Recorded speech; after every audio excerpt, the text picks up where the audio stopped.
Indian స్టూడెంట్స్కి America door close చేయబోతుందని, దానికి సంబంధించినటువంటి తేదీ కూడా ఖరారు చేసింది అనేటువంటి వార్త ఇప్పుడు సోషల్ మీడియాలో చక్కర్లు కొడుతున్న నేపథ్యంలో అసలు భారతీయ విద్యార్థులకి అమెరికా ఎందుకు డోర్ క్లోజ్ చేయబోతుంది, దానికి ఎందుకు తేదీని ఖరారు చేసింది అనేది మనం విశ్లేషణ చేసుకుందాం. ప్రస్తుతం మనతో పాటు ఉన్నారు ప్రముఖ రాజకీయ విశ్లేషకులు, ప్రముఖ సీనియర్ జర్నలిస్ట్ సిఎస్ రావు గారు. సార్తో మాట్లాడతారు. సార్ నమస్తే. సార్ నమస్తే. భారతీయ విద్యార్థులకి అమెరికా డోర్ క్లోజ్ చేసింది, దానికి సంబంధించినటువంటి తేదీని కూడా ఖరారు చేసింది అనేటువంటి వార్తలు వస్తూ ఉన్నాయి. ఏంటి సార్ వీటిని ఎలా చూడాలి? ఇప్పుడు సహజంగా ఏంటంటే అమెరికాకు సంబంధించి అపాయింట్మెంట్ అంటే ఈ వీసాలు, స్టూడెంట్స్ వీసాలు ఇచ్చేది 2 సీజన్లు ఇస్తుంటారు. ఒకటి జనవరి, 2 సెప్టెంబర్, ఒకటి స్ప్రింగ్, ఇంకోటి ఏమో ఫాల్ అని 2 ఉంటాయి. అంటే ఇప్పుడు ఈ సీజన్లో పోయేటువంటి స్టూడెంట్స్ ట్రంప్ ప్రమాణ స్వీకారం చేసే దానికి ముందుగానే మీరు చేరుకోవాలని చెప్పి తాజాగా అక్కడ బాగా ఫెమిలియర్ యూనివర్సిటీలు ఏవైతే ఉన్నాయో ఆ యూనివర్సిటీలు లేఖలు రాసినాయి స్టూడెంట్స్కి, మన ఇండియన్ స్టూడెంట్స్కి లేదంటే విదేశాల్లో ఉండేటువంటి స్టూడెంట్స్కి. మనం ఇండియన్ స్టూడెంట్స్ గురించి ఎందుకు చెబుతున్నాం అంటే మన స్టూడెంట్స్ కాబట్టి చెప్తున్నాం. జనరల్గా ప్రపంచం దేశాల నుంచి అనేక మంది యుఎస్కి వెళ్తూ ఉంటారు చదువుకోవడానికి. వాళ్ళందరికీ విదేశాల నుంచి అమెరికాలో యూనివర్సిటీల్లో పర్మిషన్ తీసుకొని, అంటే అక్కడ చదవడానికి ఎవరైతే అనుమతి పొందారో, ఎవరైతే వీసాలు పొందారో వాళ్ళందరూ ఇమీడియట్గా జనవరి 19వ తారీఖు లోపల మీరు అమెరికా యూనివర్సిటీలో ఉండాలి ఫిజికల్గా అని చెప్పి ఒక డెడ్ లైన్ పెట్టారు. ఓకే. జనవరి 20వ తారీఖున ట్రంప్ ప్రమాణ స్వీకారం అధ్యక్షుడిగా. ఆ ముందు రోజుకి ఇక్కడ అమెరికాలో యూనివర్సిటీల్లో ఎవరైతే అడ్మిషన్ పొందారో వాళ్ళందరూ ఫిజికల్గా ఉండాలి. ఆ తర్వాత మీరు మళ్ళీ అమెరికాకి రావచ్చు, రాలేకపోవచ్చు అనేటువంటి సందేహాన్ని వ్యక్తం చేస్తూ లెటర్లు రాశారు అందరికీ. కొన్ని యూనివర్సిటీలు అయితే జనవరి 9వ తారీఖునే డెడ్ లైన్ పెట్టినాయి. కొన్ని యూనివర్సిటీలు వెస్లీ అని కొన్ని ఫేమస్ యూనివర్సిటీలు ఉన్నాయి. అక్కడ 3 రకాల యూనివర్సిటీలు ఉంటాయి. ఒకటి స్టేట్ యూనివర్సిటీ, ప్రైవేట్ యూనివర్సిటీలు, పబ్లిక్ యూనివర్సిటీలు.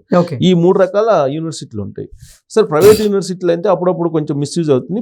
బట్ స్టేట్ కానీ పబ్లిక్ యూనివర్సిటీలు కానీ చాలా పగడ్బందీగా గుర్తింపు పొందినటువంటి గవర్నమెంట్ అండర్లో నడిచేటువంటి యూనివర్సిటీస్ అవన్నీ కూడా. ప్రైవేట్ యూనివర్సిటీ అంటే మనకి ఇప్పుడు మన డీమ్డ్ యూనివర్సిటీ లాగా ఉంటాయి అక్కడ. సో ఈ 3 రకాల యూనివర్సిటీలు ఉంటాయి. ఇక్కడ ఎక్కువ మంది ప్రైవేట్ ఆర్ స్టేట్ యూనివర్సిటీకి వెళ్తూ ఉంటారు అక్కడికి. సో అడ్మిషన్ పొందారు. అడ్మిషన్ పొందిన తర్వాత I-20 అని అంటారు. అది వచ్చిన తర్వాత ఇప్పుడు ఆటోమేటిక్గా మీకు వీసా వచ్చేస్తుంది. అంటే అక్కడ అడ్మిషన్ మేము ఇస్తున్నామని చెప్పి వాళ్ళు లెటర్ పంపించగానే ఎంబసీకి వీళ్ళు ఇంటర్వ్యూకి వెళ్తే ఇంటర్వ్యూలో ఖచ్చితంగా వీసా 5 years ఇచ్చేస్తారు. ఓకే. మినిమం 5 years ఇస్తారు స్టూడెంట్స్ వీసా. ఎందుకు 2 years చదువుకోవడానికి, 3 years పనిచేయడానికి కూడా ఓపీటీ ఇస్తారు. సో ఇలా 5 years వీసా ఇస్తారు. సో కాబట్టి ఇప్పుడు ఎవరైతే వీసా పొందారో వాళ్ళందరూ కూడా మీరు జనవరి 9 లోపల అని కొన్ని యూనివర్సిటీలు, జనవరి 19 లోపల ఖచ్చితంగా ఇక్కడ ఉండాలని మరికొన్ని యూనివర్సిటీలో తాజాగా లేఖలు అఫీషియల్గా రాశారు స్టూడెంట్స్కి, అడ్మిషన్ పొందినటువంటి స్టూడెంట్స్కి. ఈ స్ప్రింగ్ సీజన్కి అంటే జనవరిలో వెళ్ళేటువంటి వాళ్ళు చాలా మంది ఏం చేస్తుంటారు, కొంచెం అటు ఇటుగా వెళ్తూ ఉంటారు. ఇప్పుడు ఈ యూనివర్సిటీలు భారతీయ విద్యార్థులకి అఫీషియల్గా ఈ లేఖలు రాయడానికి కారణం ఏంటి అంటే, జనవరి 20 తర్వాత పరిస్థితులు మారబోతున్నాయని గ్రహించే ఆ యూనివర్సిటీలు ముందుగానే వీళ్ళని హెచ్చరిస్తున్నాయా అంటే ఏం చెప్తారు? గత అనుభవాలను దృష్టిలో పెట్టుకొని యూనివర్సిటీ లేఖలు రాసినాయి. ఎందుకంటే 2016లో ట్రంప్ అమెరికా అధ్యక్షుడు అయిన తర్వాత ఆయన కొన్ని ఇమ్మిగ్రేషన్ పాలసీలు మార్చారు. ఈసారి ఇమ్మిగ్రేషన్ పాలసీలు ఎలా ఉంటాయో తెలియనటువంటి పరిస్థితి. అందుకే వాళ్ళు ముందుగానే రమ్మన్నారు. నేను ఇందాక చెప్పాను ఓపీటీ 3 years అన్నారు. ఓపీటీ 3 years అంటే పని చేసుకునేదానికి అవకాశం. ఆ 3 yearsని 1 yearకో లేదా 2 yearsకో మార్చేస్తారు అనుకోండి. అప్పుడు వీసా 4 years చేస్తారు, లేదా 1 yearకి మార్చారు, 3 years చేస్తారు. మీరు చదువుకోండి, వెళ్ళిపోండి మీ దేశాలకి అని చెప్పి ఇమ్మిగ్రేషన్ పాలసీ మారిస్తే అప్పుడు ప్రాబ్లం వచ్చేటువంటి అవకాశం ఉంది. అలాగే ఇప్పుడు వీసాలు పొందినటువంటి వాళ్ళకు కూడా కొన్ని హడిల్స్ పెట్టేటువంటి అవకాశం ఉంది అని చెప్పి కూడా తెలుస్తుంది. ఎందుకు కారణం ఏంటంటే ట్రంప్ ఏం చెప్పాడు, నా ఫస్ట్ సంతకం ఇమ్మిగ్రేషన్ పాలసీ మీద పెడతానని చెప్పారు. సో ఫస్ట్ సంతకం ఇమ్మిగ్రేషన్ పాలసీ మీద పెట్టినప్పుడు ఆ రోజు నుంచి డే 1 నుంచి నీకు అమల్లోకి వస్తుంది. ఎగ్జిక్యూటివ్ పాలసీ చేస్తే, ఎగ్జిక్యూటివ్ ఆర్డర్ ఇచ్చేసారు అనుకోండి, ఆ రోజు నుంచి నీకు కట్ ఆఫ్ డేట్ పెట్టేసి ఇదిగో 20వ తారీఖు నుంచి మీ పాలసీలు మారుస్తున్నాయి, ఈ పాలసీలకు అనుగుణంగా ఉండేటువంటి వాళ్ళు మాత్రమే మీ ఇతర దేశాల నుంచి అమెరికాకు వచ్చి చదువుకోవచ్చు అని చెప్పారనుకోండి, అప్పుడు క్లోజ్ అయిపోతుంది కదా. ఆ హడావుడితోటి యూనివర్సిటీలు ముందుగా మీరు వచ్చి ఫిజికల్గా రిపోర్ట్ చేసి ఇక్కడ ఉండండి, అమెరికాలో ఉండండి, అమెరికా ల్యాండ్ దేశంలో ఆ ల్యాండ్లో ఎవరైతే ల్యాండ్ అవుతారో జనవరి 19 లోపల 2025 జనవరి 19 లోపల వాళ్ళు మాత్రమే అర్హులు అనేటువంటి లెటర్లు రాశారు. గతంలో కూడా 2016లో కూడా ఇలా డిస్టర్బెన్స్ జరిగింది అనేది యూనివర్సిటీలు చెప్తూ ఉన్నాయి. ఓకే. గతంలో ఆయన అధ్యక్షుడైనప్పుడు 2016లో అప్పుడు కూడా సేమ్ కొంతమంది స్టూడెంట్స్ని ఆపేశారు కొన్ని నిబంధనలు పెట్టిన కారణంగా.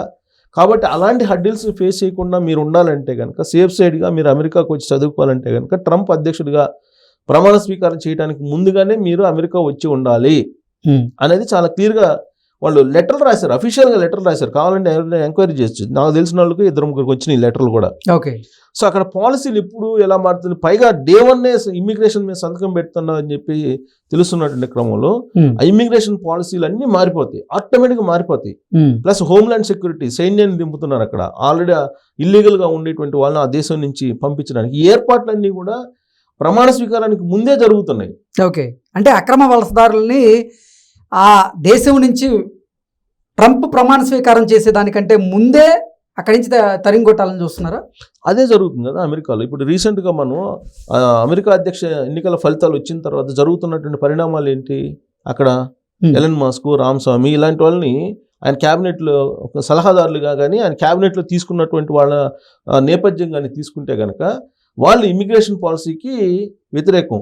ఓకే. ప్లస్ ఆ హోమ్ల్యాండ్ సెక్యూరిటీ కానీ రక్షణకు సంబంధించినటువంటి వాళ్ళ మంత్రిత్వ శాఖలకు సంబంధించినటువంటి వాళ్ళు పక్కాగా చాలా సంవత్సరాల నుంచి స్వచ్ఛంద సంస్థలు పెట్టుకొని ఇమ్మిగ్రేషన్ పాలసీ అంటే అక్రమ వలసదారులని పంపించేయాలి దేశం నుంచి అని చెప్పి పోరాడినటువంటి వాళ్ళు, చాలా సుదీర్ఘమైనటువంటి పోరాటం కలిగినటువంటి వాళ్ళు ఇప్పుడు ట్రంప్ క్యాబినెట్లోకి తీసుకోబోతున్నారు. సో 20వ తారీఖున ఆల్రెడీ కొత్త ప్రభుత్వం వస్తుంది. సో ఇప్పుడు జనరల్గా ఏంటంటే అమెరికా అధ్యక్ష ఎన్నికల ఫలితాలు అయిపోయిన తర్వాత కొన్ని ఫార్మాలిటీస్ అక్కడ ఉంటాయి. ఆ ఫార్మాలిటీస్ అన్ని జరుగుతున్నాయి. ఇప్పుడు ఆ ఫార్మాలిటీస్ జరుగుతున్న క్రమంలో ఎంపిక కూడా జరుగుతుంది, క్యాబినెట్ ఎంపిక. ఇవన్నీ కూడా ఎవరెవరిని క్యాబినెట్లో రక్షణ శాఖ ఎవరిని తీసుకోబోతున్నారు, అలాగే హోమ్ల్యాండ్ సెక్యూరిటీ సంబంధించి ఎవరిని తీసుకోబోతున్నారు, ఇవన్నీ కూడా వస్తున్నాయి మనకి. ఇప్పుడు సలహాదారులు, ఇప్పుడు ఎలన్ మస్క్ లాంటి వాళ్ళని తీసుకుంటే ఎలన్ మస్క్ ఏంటి ఉద్యోగులను ఇమీడియట్గా తీసి పడేశారు ఆయన కంపెనీలో. టెస్లా అధినేత ఆయన మీకు ఎక్స్లో అనేక మందిని తీసేశారు కదా ఎంప్లాయీస్ని, ఈజీగా తీసి పడేశారు ఆయన. సో గవర్నమెంట్ కూడా, అమెరికా గవర్నమెంట్ కూడా ఆయన ఏం చెప్తున్నాడు, ప్రభుత్వ ఉద్యోగుల్లో కూడా వాళ్ళందరినీ చాలా మందిని తీసేయాలని చెప్తున్నారు. దానికి సంబంధించి ఒక డిపార్ట్మెంటే పెట్టారు అక్కడ, ఎఫిషియన్సీ, గవర్నమెంట్ ఎఫిషియన్సీ అని. గవర్నమెంట్ ఎఫిషియన్సీ అని చెప్పి ఉన్న ఉద్యోగుల్ని చాలా వరకు స్క్రూటినీ చేసేసి కొద్ది మందితోటి ఎక్కువ పరిపాలన అందించాలి అనేటువంటి కాన్సెప్ట్ తోటి వాళ్ళు ఒక స్క్రూటినీ చేస్తున్నారు. దానికోసం ఒక డిపార్ట్మెంట్ పెట్టి దానికి సంబంధించిన ఎంప్లాయీస్ని కూడా అపాయింట్ చేశారు. ఓకే. అంటే అమెరికా బడ్జెట్, అప్పులు ఇవన్నీ చూసుకున్న తర్వాత ఇప్పుడున్నటువంటి పరిస్థితుల్లో ఆర్థిక మాంద్యం కానీ లేదంటే ప్రపంచ దేశాల్లో ఉండేటువంటి యుద్ధ వాతావరణాలు, ప్రపంచ దేశాల్లో ఉండేటువంటి పరిస్థితులు వీటన్నిటిని గమనించిన తర్వాత వాళ్ళు సంపాదన కంటే కూడా ఖర్చు తగ్గించుకునే దానికి ఇంపార్టెన్స్ ఇస్తున్నారు అమెరికా గవర్నమెంట్. ఆ దిశగా అడుగులు వేస్తున్నారు వాళ్ళు వేస్తున్నటువంటి అడుగులు, ట్రంప్ వేస్తున్నటువంటి అడుగులు గత 2-3 వారాల నుంచి ఫలితాలు వచ్చిన తర్వాత అక్కడ ఇల్లీగల్ ఇమ్మిగ్రెంట్స్ని పంపించడంతో పాటు అమెరికా ఫస్ట్ అనేది ఒకటి, అమెరికా మ్యానుఫ్యాక్చరింగ్ కూడా అక్కడే చేసుకోవాలి అనేది కూడా ఒక కాన్సెప్ట్ చెప్తున్నారు, ఉపాధి అవకాశాలు పెంచడానికి. ఇలాంటి పరిస్థితుల్లో స్టూడెంట్స్కి సంబంధించి కూడా చాలా వరకు స్క్రూటినీ చేసి తగ్గించాలి అనేటువంటి ప్రయత్నం చేస్తున్నారు. సో ఇమ్మిగ్రేషన్ పాలసీ మారింది అనుకోండి, స్టూడెంట్స్ ఆగిపోతారు ఆటోమేటిక్గా. ఇప్పుడు 5 సంవత్సరాలు ఇచ్చేది 3 సంవత్సరాలు ఇస్తే ఈ స్టూడెంట్స్ ఆగిపోతారు కదా ఇక్కడే, ఇంకో దేశం ప్రత్యామ్నాయంగా చూసుకుంటారు. సో ఇమ్మిగ్రేషన్ పాలసీలో పొరపాటున ఇలాంటివి పెట్టారనుకోండి, 5 సంవత్సరాలు కాస్త 3 years చేశారండి, 2 సంవత్సరాలు ఎంఎస్ అండి మ్యాక్సిమం, ఓపీటీ 1 year. ఈ సంవత్సరం ఈ 1 year లోపల నువ్వు చూసుకుంటేనే ఉంటావు, లేదంటే వెళ్ళిపోవాలి నీ దేశానికి అంటాడు. కొన్ని దేశాలు అలానే ఉన్నాయి. ఓకే. కొన్ని దేశాల్లో, ఆస్ట్రేలియా ఇలాంటి వాటిలో ఇమిగ్రేషన్ పాలసీలు మార్చుకున్నారు వాళ్ళు, కెనడాలో కూడా మార్చుకున్నారు. అలాగే ఇప్పుడు ఇక్కడ కనుక అది కనుక చేస్తే బాంబు బెలిచినట్టు అవుతుంది. విదేశీ విద్యార్థులు యూనివర్సిటీకి రాకుండా ఆగిపోయేటువంటి అవకాశం ఉంది, అప్పుడు యూనివర్సిటీలు నష్టపోయే అవకాశం ఉంది. అందుకని వాళ్ళు లేఖలు రాయటం ఇవన్నీ కూడా జరుగుతుంది, లేఖలు రాశారు. ఇక H1B వీసా ఇవన్నీ కనుక తీసుకుంటే కనుక H1B వీసాలో కూడా చాలా మార్పులు వచ్చేటువంటి అవకాశం ఉంది. సో ఇవన్నీ కూడా ఒక భారతీయులకే కాదు, అమెరికాలో ఉండేటువంటి ప్రపంచ దేశంలో ఉండేటువంటి ఇతర దేశాల వాళ్ళకు ఖచ్చితంగా ఈ కొత్త ఇమ్మిగ్రేషన్ పాలసీల ద్వారా ఇబ్బందులు అయితే పడేటువంటి అవకాశం ఉంది. ఆ ఇబ్బంది ఎలా ఉంటుంది అనేది ఆందోళన చాలా ఎక్కువ మందిలో ఒక ప్యానిక్ సిచ్యువేషన్ క్రియేట్ చేస్తుంది. కొంతమంది ఏమంటారంటే అలా ఏం ప్యానిక్ కావాల్సిన అవసరం లేదు, క్రీమ్ ఎవరైతే ఉన్నారో వాళ్ళకైతే ఇబ్బంది ఉండదు, బట్ క్రీమ్ కాకుండా ఉండేటువంటి వాళ్ళకి మాత్రం ఇబ్బంది అని చెప్పి చెబుతూ ఉన్నారు. ఓకే. ఎనీహౌ ఎవరికైనా ఇబ్బంది, క్రీమ్ కాదా అనేది. సో మేధో సంపత్తి ఉన్నటువంటి ఆయన తీసుకునేది ఏముంది, ప్రపంచ దేశంలో ఏ దేశం పోయినా కానీ వాళ్ళు తీసుకుంటారు. ట్రంప్ తీసుకోవాల్సిన అవసరం ఏముంది. కాబట్టి మొత్తం మీద ఏంటంటే స్టూడెంట్స్కి ఇప్పుడు డెడ్ లైన్ పెట్టేశారు. ఆ డెడ్ లైన్ లోపల వచ్చేటువంటి వాళ్ళకి అడ్మిషన్స్ కంటిన్యూ అయ్యే అవకాశం ఉంది అమెరికా యూనివర్సిటీలు అని చెప్పి చెప్తున్నారు. అంటే ఇమిగ్రేషన్ పాలసీ ఎంత సీరియస్గా ఉండబోతుంది అనే దానికి సంకేతం ఇది. అందుకు మనం ఈ కాన్సెప్ట్ ఈ న్యూస్ని మనం విశ్లేషణ చేసుకోవాల్సిన పరిస్థితి ఏర్పడింది. ఇమిగ్రేషన్ పాలసీ చాలా కఠినంగా ఉండబోతుంది ట్రంప్ది. దాంట్లో భాగంగా స్టూడెంట్స్ వీసాలు అనే వాటిని తగ్గించేటువంటి అవకాశం కూడా ఉంది. సో అందుకే వీళ్ళు యూనివర్సిటీ వాళ్ళు అలర్ట్ అవుతున్నారు. Okay sir, thank you so much. Thank you.